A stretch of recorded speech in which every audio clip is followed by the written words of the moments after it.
Chers amis, bienvenue à cette 53e vidéo. Nous sommes en pleine scène du Seigneur et ce discours interminable rapporté par le seul Saint Jean qui va durer sur 3-4 chapitres de Saint Jean.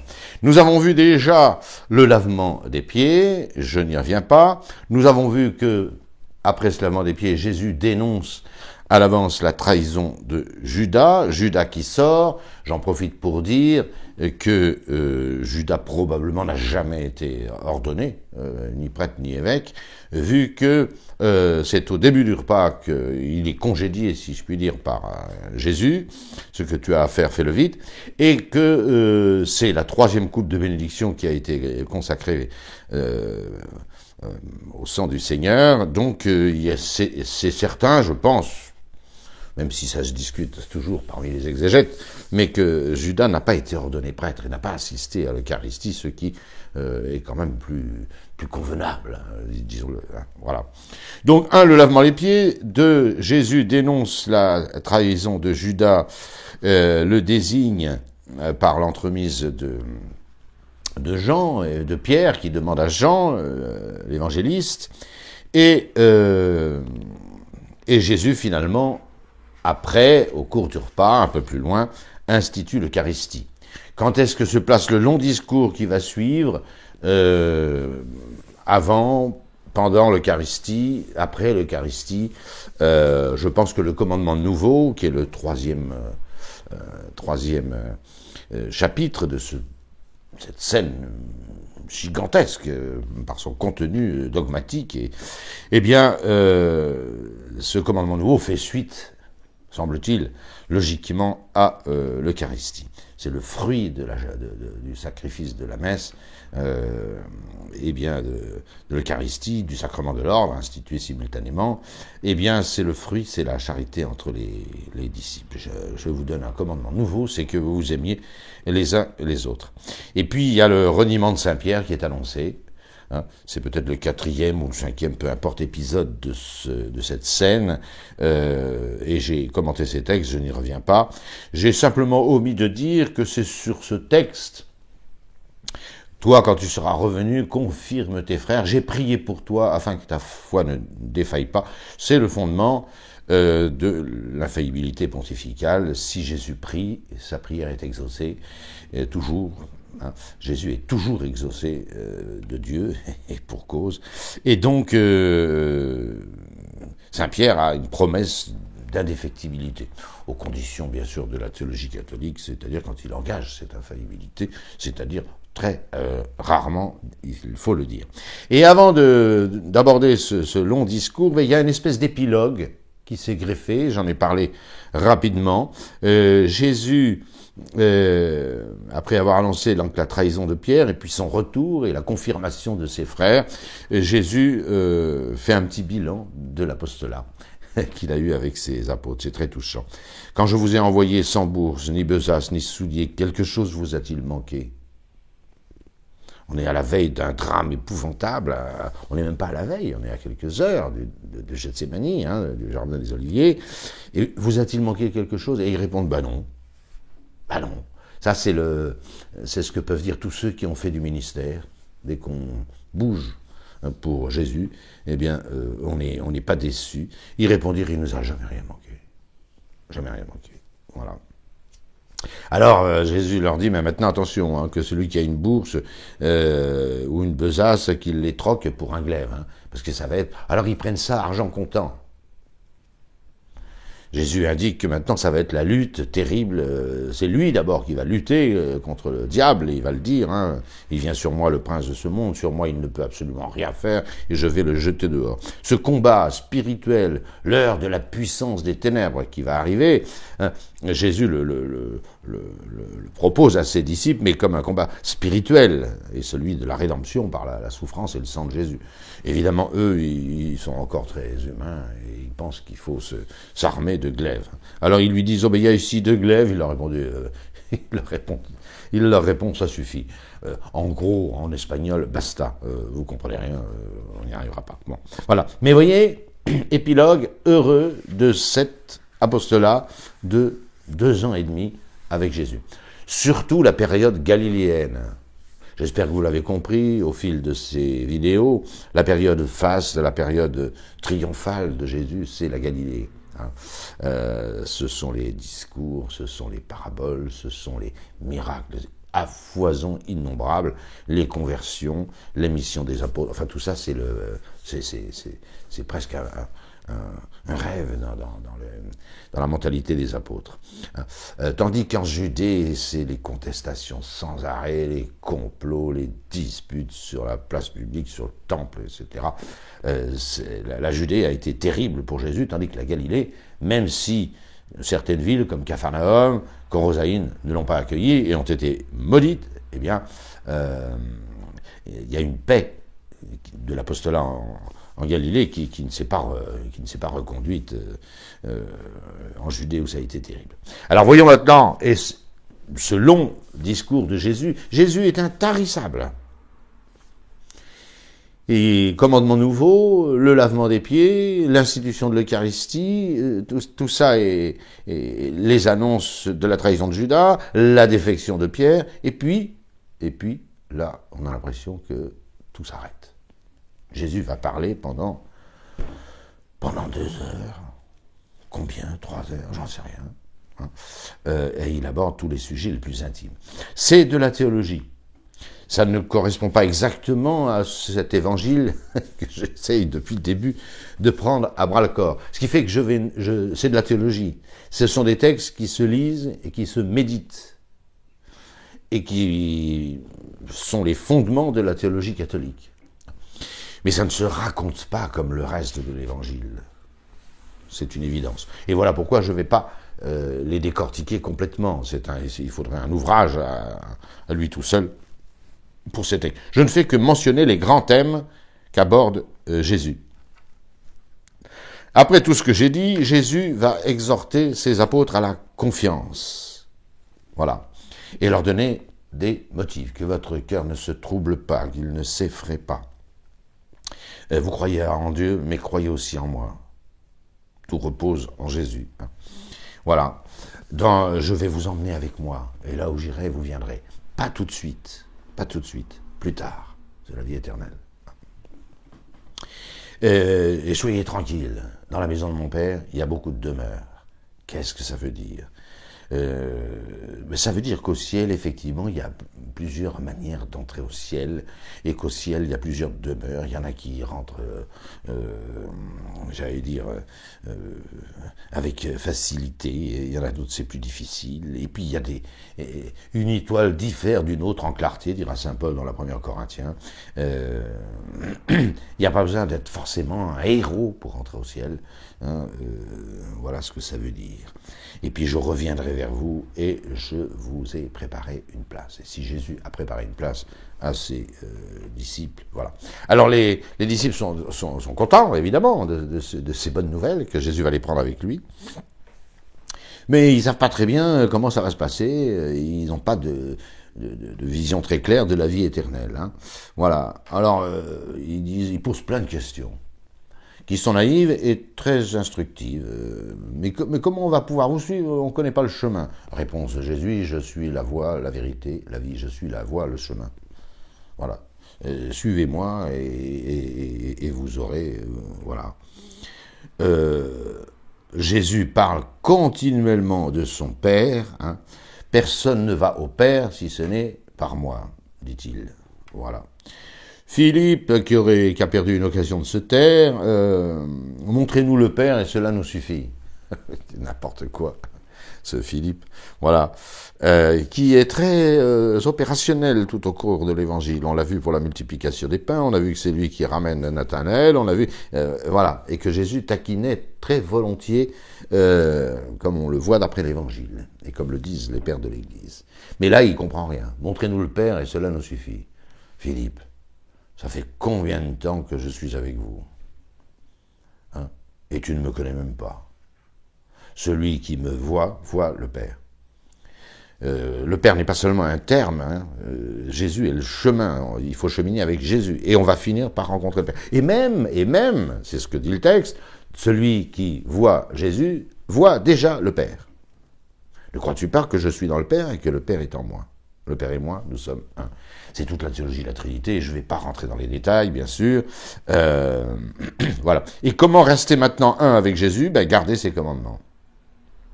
Garder ses commandements. Jésus dit qu'il a gardé, lui, les commandements de son Père. Et que les disciples doivent garder les commandements de Jésus. Et que gardant les commandements de Jésus, ils gardent les commandements du Père, ce sont les mêmes. Voilà. Pour garder ces commandements, Jésus promet toujours dans cette exhortation, qui sont autant de motifs à la confiance, Jésus, puisque lui va partir loin devant, en tête, si je puis dire, échappé du peloton, le premier à rentrer dans la vie éternelle, et Dieu sait si les apôtres auront un ministère chargé, long et difficile par après, Jésus leur promet un deuxième protecteur, un autre protecteur, le Paraclet. Ce discours après la scène est pétri de la présence du Saint-Esprit, mais continuellement. Le départ de Jésus terrorise les apôtres, les démobilise, les attristerait complètement. Et Jésus multiplie les références au Paraclet, un autre défenseur. C'est très beau de penser que le premier défenseur des apôtres, c'est Jésus. Et c'est vrai, dans toutes les altercations qu'on a vues, spécialement en Judée, c'est Jésus qui prend la défense. C'est le protecteur, c'est le bouclier, c'est l'avocat de ces apôtres. Et c'est lui qui rive son clou à tous les ennemis innombrables qui agressent Jésus d'abord et ses apôtres ensuite. Et Jésus, je vous le rappelle, prend toujours la défense de ses apôtres. Pas entre eux. Entre eux, il les corrige et bien souvent les malmène. Cependant, vis-à-vis des autres, Jésus prend toujours la défense de ses apôtres. Et ça, c'est magnifique. C'est très encourageant pour nous prêtres de savoir que on a un protecteur. Et on a un autre protecteur qui n'est plus directement Jésus parce qu'on ne le voit pas, il nous protège toujours. Mais nous avons le Saint-Esprit. Je ne vous laisserai pas orphelin. Je reviens vers vous. Voilà. Le monde, lui, ne voit pas le Saint-Esprit, donc il ne peut pas comprendre. Mais vous, par la foi, vous verrez le Saint-Esprit et vous connaîtrez en ce jour-là que je suis dans mon Père et que le Père est en moi. Ça, c'est le rôle du Saint-Esprit. Voilà. Encore quelques dialogues et Jésus va leur donner sa paix. Et il promet une présence du Saint-Esprit dans le cœur, dans l'âme des disciples. Indispensable. Ils ont probablement rien compris pendant la scène. Ils comprendront ça, j'allais dire, de façon magistrale et péremptoire le jour de la Pentecôte. Ah là, ils comprendront que le Saint-Esprit les habite et qu'ils ne sont plus les mêmes hommes. Et donc, Jésus leur donne sa paix. Cette paix, ils ne l'auront que le jour de la Pentecôte. Mais Jésus la leur donne. Et c'est Jésus qui va envoyer le Saint-Esprit. Il le dit clairement. Quand je pense que les orthodoxes nous disent que l'Évangile ne dit que simplement que le Saint-Esprit procède du Père. Bon, c'est dit quelquefois. Ils ont raison. Le Saint-Esprit procède du Père. Mais nous avons, dans notre credo, filioque, le Saint-Esprit procède du Père et du Fils. Et quand on lit attentivement ces textes, on voit très bien que le Saint-Esprit procède non seulement du Père, mais aussi du Fils. C'est Jésus qui va déclencher l'arrivée du Saint-Esprit. C'est lui qui va commander au Saint-Esprit de descendre. Avec le Père, bien sûr. Donc le Saint-Esprit procède et du Père, et du Fils, filioque. Voilà. Jésus annonce son combat terrible contre le diable. C'est ça le véritable ennemi. C'est plus les Juifs, c'est plus le Sanhédrin, c'est le diable qui tire les ficelles. Ce sera l'heure, votre heure, dit-il à ses ennemis, et l'heure de la puissance des ténèbres. Il vient sur moi, le prince de ce monde. Je viens de citer ce texte déjà. Sur moi, il ne peut absolument rien. Rien. Qui d'entre vous me convaincra de péché? Et je vais le jeter dehors. Ah, si les chrétiens pouvaient se mettre ça dans la tête, que Jésus a jeté le diable dehors. Vous me direz, mais le diable, il tire encore les ficelles de ce monde. Oui, mais pas chez nous. Pas chez nous. Dans les civilisations chrétiennes, le diable est dehors. Parce que Jésus l'a jeté dehors. C'est la puissance du mystère de la croix. C'est la puissance du mystère de la croix. Voilà. Il ne peut rien sur moi et je vais le jeter dehors. Alors évidemment que ceux qui s'amusent à faire des pactes avec le diable, à faire tourner des lettres, à faire des tables, pardon, à faire de la divination avec des lettres, le diable reprend tous les pouvoirs. Chez ces gens-là, que Jésus leur a enlevé. Mais chez ceux qui sont baptisés, hein, et qui ont la foi et qui prient, le diable ne peut rien sur eux. On dirait, mais alors, Saint Antoine, sans arrêt secoué par le diable, et le curé d'Ars. Mais non, mais attendez, qui avait peur de qui? Faut pas tout mélanger. C'est le diable qui fait du tintamarre. Parce qu'il supporte pas la sainteté, etc. Mais qui a peur de qui? C'est évidemment lui qui a peur de ses héros. Saint Antoine, le curé d'Ars, Padre Pio, et j'en passe, et des meilleurs. Ne pas inverser. Jésus va donner, point suivant, hein, je ne donne pas de numéro, le comportement des apôtres. Pendant tout ce temps, ce peu de temps, hein, qui sépare le départ de Jésus de son retour à la parousie. Voilà. Qu'est-ce qu'il faut pour être efficace? L'efficacité d'un apôtre. C'est le deuxième grand thème abordé après la confiance distillée par Jésus. L'efficacité d'un apôtre, on peut la résumer à ceci, c'est son intimité avec Jésus. Voilà. Si un apôtre veut être efficace, il faut qu'il soit intime avec Jésus. Il n'y a pas d'autre solution. Voilà. Et pour ça, Jésus va multiplier les comparaisons. Je suis le cep, vous êtes les sarments. Tout le monde connaît la vigne dans ces pays orientaux, puis chez nous aussi, on est bien placés. Voilà, le cep. Noueux là qui sort de terre, et puis ces branches qui portent les raisins, les sarments. Voilà. Si les sarments sont greffés sur le cep, sont hantés, hein, alors le raisin est bon. Les fruits sont bons. Hein. Les fruits sont bons. Si vous êtes séparés de Jésus, ça c'est fini. Vous ne servez plus à rien. Vous êtes sec. Il n'y a plus qu'à le couper, et même à le jeter au feu. Voilà la grande comparaison de Jésus. Un apôtre, un prêtre, un évêque doit rester l'intime de Jésus. Jésus dira dans ce long discours qu'il n'appelle plus ses apôtres ses serviteurs, mais ses amis. C'est d'ailleurs cette antienne qui sera reprise le jour de l'ordination des prêtres. Il faut demeurer dans l'amour du Christ. Le grand fléau de l'Église, c'est pas un défaut d'organisation de ceci, c'est pas ces prédications, voilà.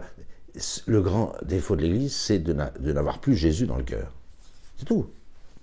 C'est tout. Et Jésus promet que si quelqu'un reste hanté sur lui, greffé sur lui, un prêtre doit avoir Jésus-Christ dans le cœur, mais ça doit s'entendre quelque part. Enfin, ou alors, j'ai rien compris à l'Évangile. C'est marqué partout. Voilà. Et à ce moment-là, on peut demander ce qu'on veut à Jésus, on l'obtient. Il l'a promis. C'est pas mon couplet sur la prière. Hein. Voilà. Et je vous dis même pas que je prierai le Père pour vous, parce que le Père lui-même vous aime. Pourquoi le Père vous aime? Parce que vous avez cru en moi. Et il y a une intimité, tout ce que j'ai entendu, pourquoi vous êtes plus mes serviteurs et mes amis, parce que tout ce que le Père m'a enseigné, je vous l'ai transmis. C'est extraordinaire. Hein. Le Père n'a plus de secret pour nous. À condition que celui qui voit le Fils comprenne qu'il voit de la même manière le Père. Voilà l'efficacité. Hein. Et également de s'aimer les uns les autres. Voilà. Point suivant, je ne fais que survoler ce sermon, je vous invite simplement à le lire attentivement et à le méditer. Ça ne se raconte pas, ce discours après la scène. Ça ne se raconte pas, comme le reste de l'Évangile qui se raconte. J'ai essayé de vous le montrer, autant que faire se peut. Hein. Mais le reste de l'Évangile se raconte. Tandis que ce long discours ne se raconte pas. Il se lit et se médite. Et on en tire les conséquences morales, mais surtout théologiques. Le monde vous hait. Ah, Jésus met en garde. Point suivant. Hein, l'attitude à avoir par rapport au monde. C'est capital. Le monde vous détestera. C'est tout. Il faut qu'un apôtre, il faut qu'un prêtre, il faut qu'un évêque le sache. Le monde vous détestera, quoi qu'il arrive. S'ils ont traité ainsi le père de famille, Jésus, hein, et vous n'allez pas vous attendre à un meilleur traitement que celui que j'ai eu, moi. Ils ont traité le père de famille de possédé du diable, de fils de Belzébub. Alors, vous ne serez pas logé à une meilleure enseigne. Hein. Voilà. Si le monde vous hait, sachez qu'il m'a haï bien avant vous. Si vous étiez du monde, le monde aimerait ce qui lui appartient. Mais vous n'êtes pas du monde. Et c'est pour cela que le monde vous hait. Voilà. Alors ça, on a oublié ça depuis Vatican II. On a complètement zappé ça. Le monde déteste les chrétiens et leur chef, Jésus. Il les déteste. Ça ne peut pas être autrement. Ça ne peut pas être autrement. Il y a un évangile, une bonne nouvelle, c'est Jésus. Et puis il y a ce monde qui est une suite de mauvaises nouvelles. Et il y a une guerre. Et puis si on arrête de faire la guerre, ben on perd. Un chrétien est toujours en lutte contre ce monde. Contre ce monde. Alors vous comprenez que le discours qu'on tient depuis 60 ans, il ne faut pas s'étonner si l'Église est en train de péricliter, voire de s'écrouler. Elle ne s'écroulera jamais tout à fait, mais ce fait de courtiser sans arrêt le monde et tout ce qui est dans le monde. Hein. Mes petits-enfants, disait Saint Jean, hein, n'aimez pas le monde ni ce qui est dans le monde. N'aimez pas le monde ni ce... Voilà. Je ne prie pas pour le monde, dira Jésus dans ce discours. Jésus ne prie pas pour ce monde. C'est le règne de Satan, ce monde. Le serviteur n'est pas plus grand que le maître. Regardez, vous allez voir bientôt la manière dont ils vont traiter le maître. Alors, il ne faut pas vous étonner d'être traité de la même manière. Et tous les apôtres subiront le martyre. Tous. Saint Paul dira dans l'épître aux Hébreux, tous ceux qui veulent vivre pieusement dans le Christ Jésus auront à souffrir persécution. Et ceux qui ne souffrent pas persécution d'une manière ou d'une autre, c'est qu'ils ne servent pas le Christ. Voilà. Alors, cette remorque qu'est l'Église maintenant, qui court après, enfin, j'allais dire, qui drague le monde sans arrêt, c'est insupportable. Absolument insupportable. Le Saint-Esprit, là encore, refait son apparition. Il est présent partout. Hein. Lorsque le défenseur, le paraclet que je vous enverrai d'auprès du Père sera venu, l'Esprit de vérité qui procède du Père, il rendra témoignage à mon endroit. Je vous enverrai le paraclet. Jésus nous enverra le paraclet. Il procède évidemment de Jésus. Dans la première Corinthiens, Saint Paul appelle l'Esprit Saint, avec 2 majuscules, s'il vous plaît, hein, l'Esprit de Jésus. De Jésus. Voilà. Je vous ai dit ces choses, toujours ce que j'ai déjà raconté, hein, les prophéties, c'est pas pour prédire, c'est pour prévenir ceux qui vivront les événements. Hein. Je vous ai dit ces choses afin que vous ne soyez pas scandalisés. Hein, parce que lorsque ces choses arriveront, hein, vous vous souveniez que je vous les ai dites. Vous serez chassés des synagogues. Ça, c'est pour l'apostolat en milieu juif. Hein. Et l'heure vient où quiconque vous tuera croira rendre un hommage à Dieu, au Dieu de l'Empire romain. Et oui, on va commencer, au jour de la Pentecôte, on va commencer 2 siècles et demi, 2 gros siècles de persécution. Mais de persécution terrible. On estime à près de 10 millions les martyrs chrétiens, surtout l'Empire, pendant 2 siècles, 3 siècles. Voilà. Les 2 dernières persécutions, Dès 250 et Dioclétien 290, grosso modo, eh bien, sont des persécutions générales. C'est-à-dire que le fait d'être chrétien est un délit dans l'Empire romain. C'est un délit. On a le rescrit de Pline, là, qui demande à l'empereur qui demande, mais quel est le délit des chrétiens? Parce que pour le droit romain, il faut une causa. On ne peut pas condamner quelqu'un à mort s'il y a une causa, un motif prévu par le droit romain de le mettre à mort. L'homicide, la révolte, le fait d'interdire l'impôt, etc. Enfin, bon, il y avait des motifs comme ça. Bon. Eh bien, l'empereur répond à Pline, il lui dit, mais le fait d'être chrétien... Hein, alors, et le motif pour lequel on a persécuté les chrétiens, alors asseyez-vous, hein, c'est l'athéisme.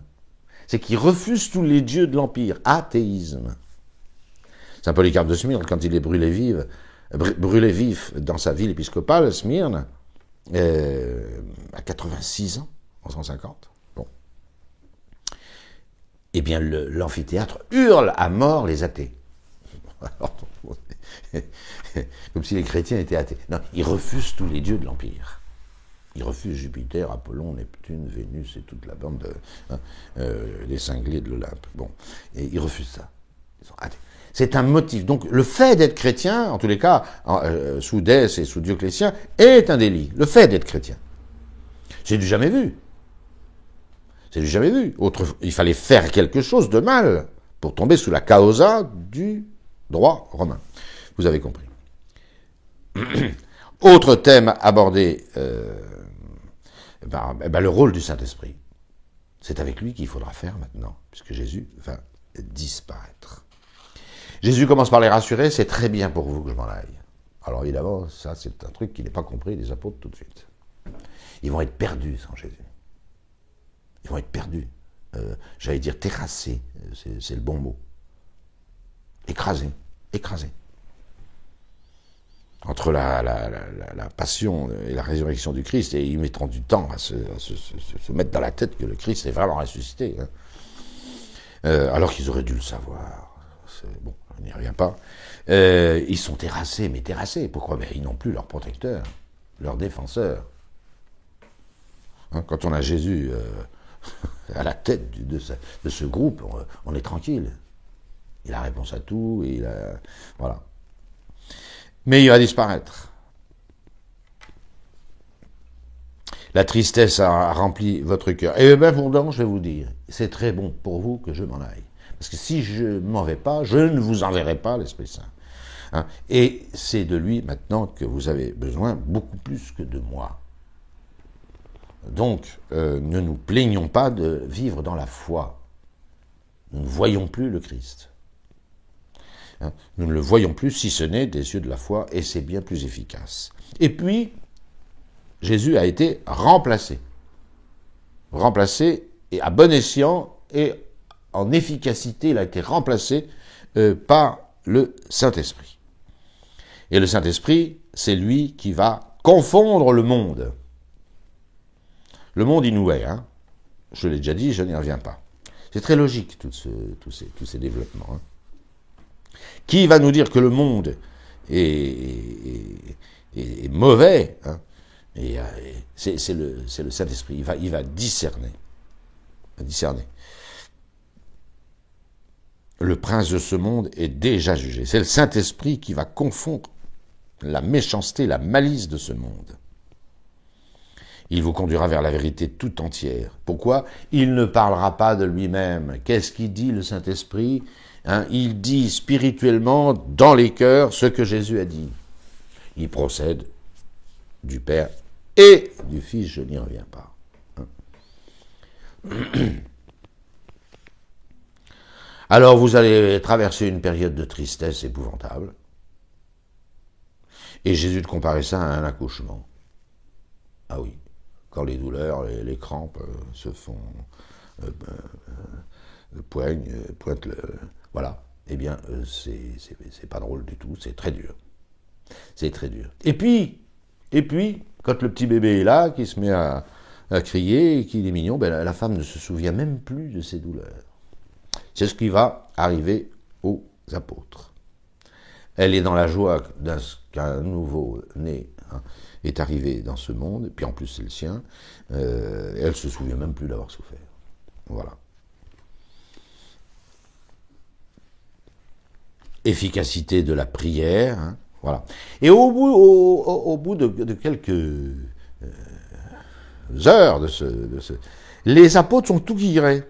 Jésus a réussi à leur rendre un moral d'acier. Hein. Et puis, ce qu'ils constatent, c'est que Jésus ne parle plus en parabole. Fini ça. Jésus parle ouvertement, comme ça. Entre amis. C'est vrai que c'est du jamais vu. C'est vrai que c'est du jamais vu. Souvent, les apôtres allaient trouver Jésus pour lui dire « Mais on n'a pas compris là ce que vous avez dit, expliquez-le nous. » Bon, très bien. Mais c'est toujours l'explication d'une parabole.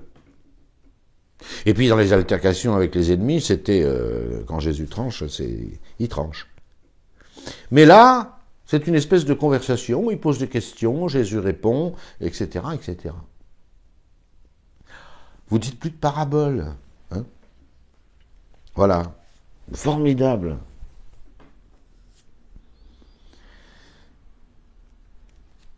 Alors ils sont tout guillerés, ces apôtres. Hein.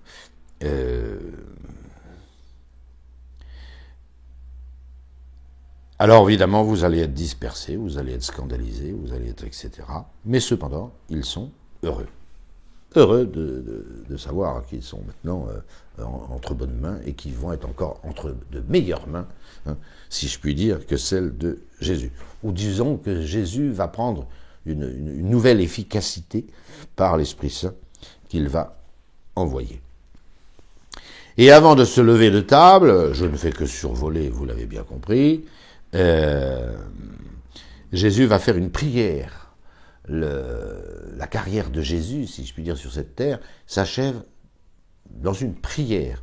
C'est plus un enseignement vis-à-vis des apôtres. Jésus prie à haute voix devant ses apôtres. Mais il ne s'adresse plus aux apôtres. Il s'adresse à son Père.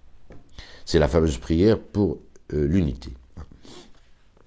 Ainsi parla Jésus, tout ça c'est Saint Jean, chapitre 17. Puis levant les yeux au ciel, il dit, mon Père, l'heure est venue. Voilà. Et Jésus va résumer toute sa carrière, mais attention, c'est une prière, du début à la fin.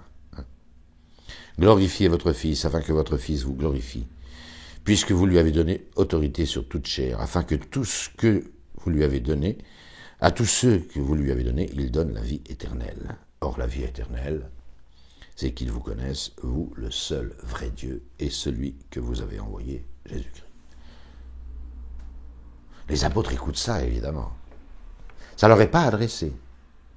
Je me répète, c'est une prière. C'est adressé au Père de notre Seigneur Jésus-Christ. Mais vous imaginez que les apôtres, entendant ça, alors sont dans le silence respectueux, et puis ils ne perdent pas une miette de cette parole, puisque Saint Jean a pu nous la transcrire intégralement.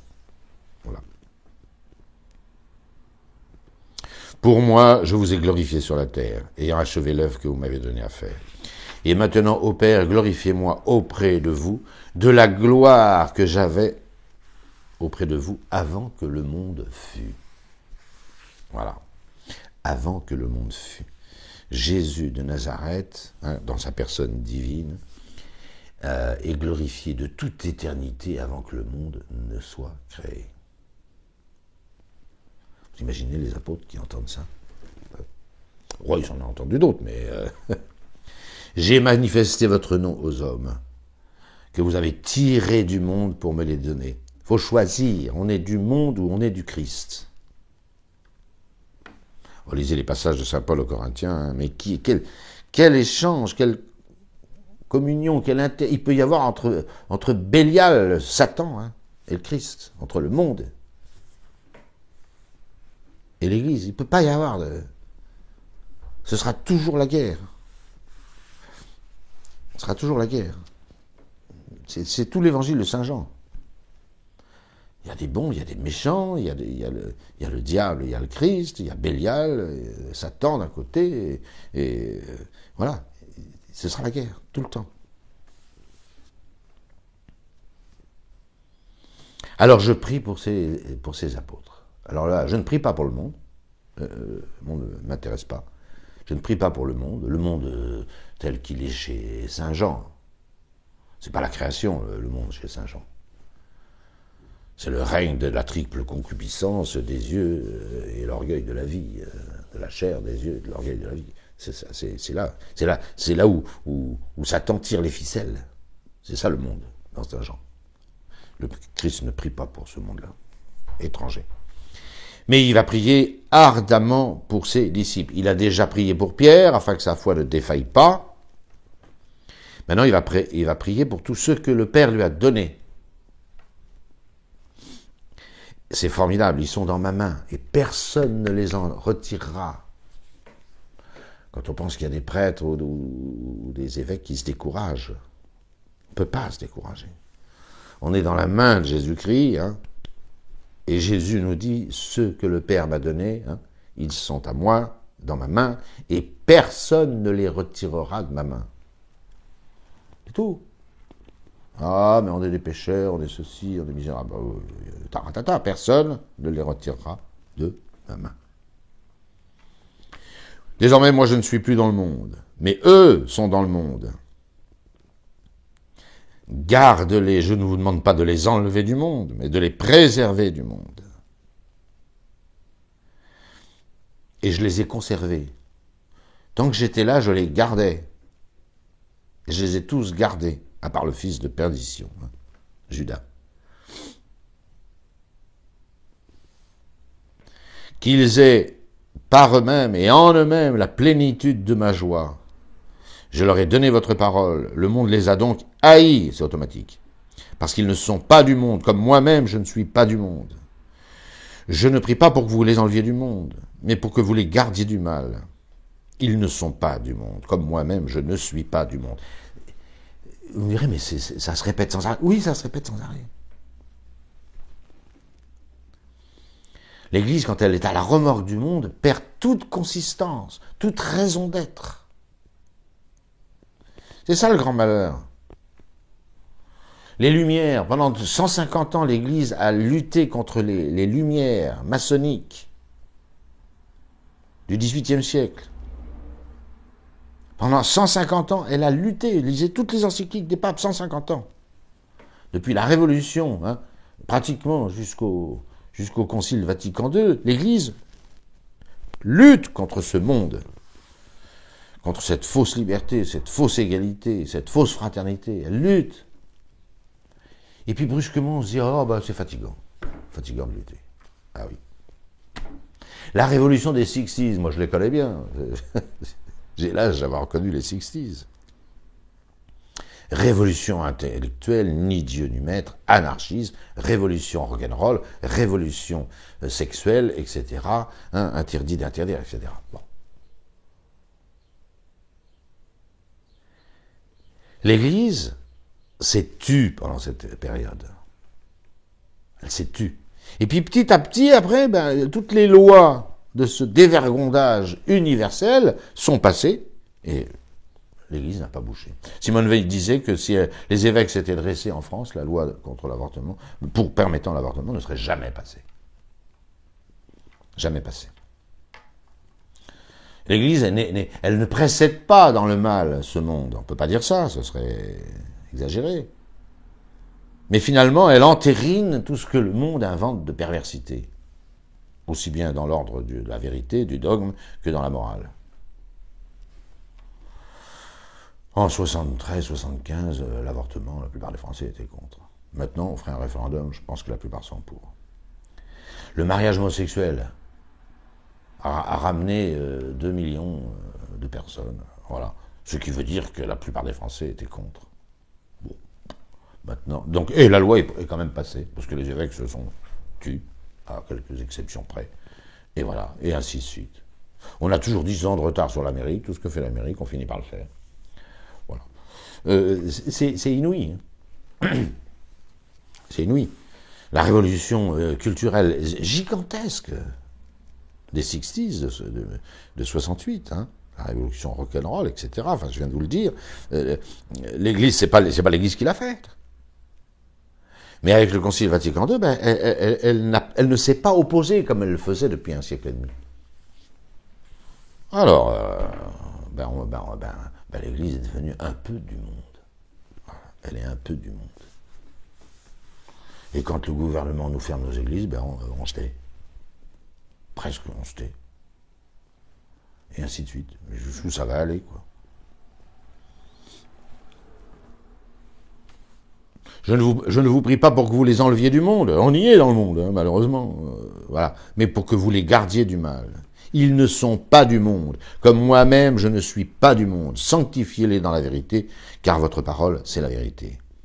Vous m'avez envoyé dans le monde, et moi, je les ai envoyés dans le monde. Et je me consacre moi-même pour eux, afin qu'ils soient sanctifiés en vérité. Et je ne prie pas seulement pour ceux-ci, là, les apôtres qui sont là, hein, les 11. Judas est sorti. Mais pour ceux qui croiront en moi à cause de leur parole, afin que tous soient un, comme vous-même, mon Père et moi, nous sommes un. Voilà. On est blottis, on est greffés sur la Trinité. On fait partie de la famille de la Trinité. Vous vous rendez compte la portée de ces textes? Nous devons être un avec Jésus comme lui-même est un avec son Père. Y a-t-il une intimité plus infinie que celle de Jésus et de son Père? Eh bien, Jésus demande pour nous la même intimité avec lui. Et c'est comme ça que nous sommes intimes avec le Père. Nous sommes de la famille de la Trinité. Les derniers nés, hein. Voilà. On ne se prend pas pour Dieu, hein, c'est pas ça, mais on fait partie de la famille. Le petit garçon, la petite fille de la famille, n'est pas le papa, n'est pas la maman, c'est clair. Mais il fait bel et bien partie de la famille. Mon Père, ce que vous m'avez donné, je veux que là où je suis, il soit aussi avec moi. Donc Jésus va nous emmener au ciel. Et qu'il voie la gloire que vous m'avez donnée. Ah ben oui, ici, même après sa résurrection, hein, j'aurai l'occasion d'y revenir abondamment. Même après sa résurrection, Jésus n'apparaît pas dans toute sa gloire. Mais loin s'en faut. Loin s'en faut. Jésus veut que ses apôtres contemplent un jour la gloire, celle que, je vous l'ai déjà dit, saint Paul a vue sur le chemin de Damas, celle que saint Jean a vue à Patmos, ils étaient comme morts. Voilà. Jésus veut que ses apôtres voient un jour sa gloire. Mais sa gloire telle qu'il est à la droite de la majesté divine. Parce que vous m'avez aimé avant la création du monde, mon Père juste. Si le monde ne vous a pas connu, moi je vous ai connu. Et ceux-ci ont connu que vous m'avez envoyé. Je leur ai fait connaître votre nom. Je le ferai connaître afin que l'amour dont vous m'avez aimé soit en eux et moi en eux. Voilà. Ce discours, je n'ai fait que le survoler, j'en ai bien conscience. Ne dites pas que vous le connaissez, parce que vous m'avez écouté. Il faut le relire, crayon en main, et noter chaque phrase, et le méditer surtout. Le méditer. Et ensuite, on va attaquer la passion. C'est inimaginable, hein, à peine ce repas terminé, Jésus se lève, il dit les grâces, il se transporte au jardin des Oliviers, et la passion commence. Alors nous allons pouvoir reprendre le fil conducteur de notre récit à bras-le-corps. Mais attention, changement de décor. Et ça, j'espère que je vais essayer de vous l'expliquer convenablement, j'en suis pas sûr. Le Jésus de la Passion n'est plus du tout le même que le Jésus conquérant dans l'apostolat. Voilà.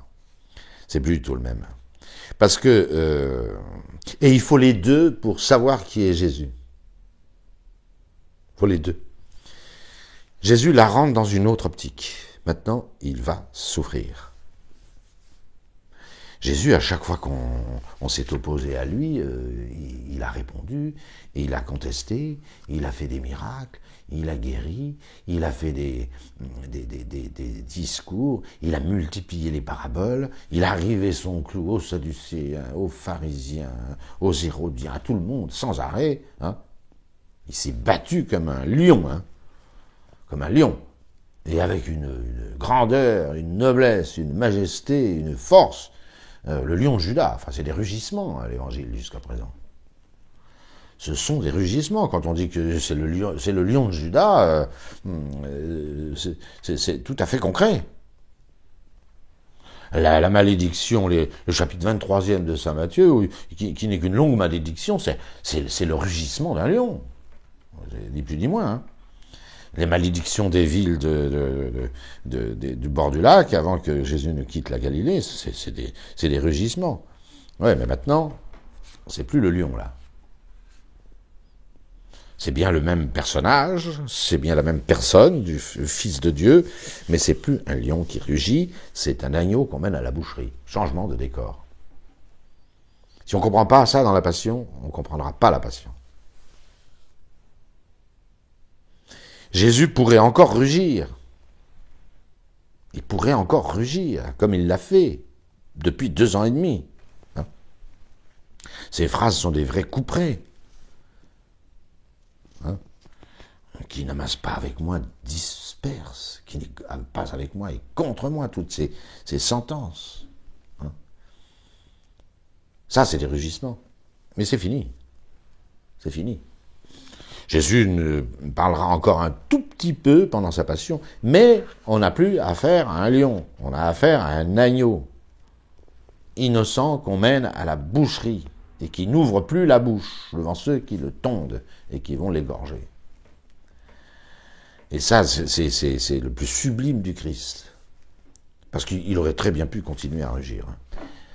Il le dira d'ailleurs, quand on l'arrête, et que Saint-Pierre dégaine son... On va voir ça la fois prochaine, dégaine son glaive. Non mais tu sais pas que je pourrais demander plus de 12 légions d'anges à mon Père, qui me les enverrait séance tenante.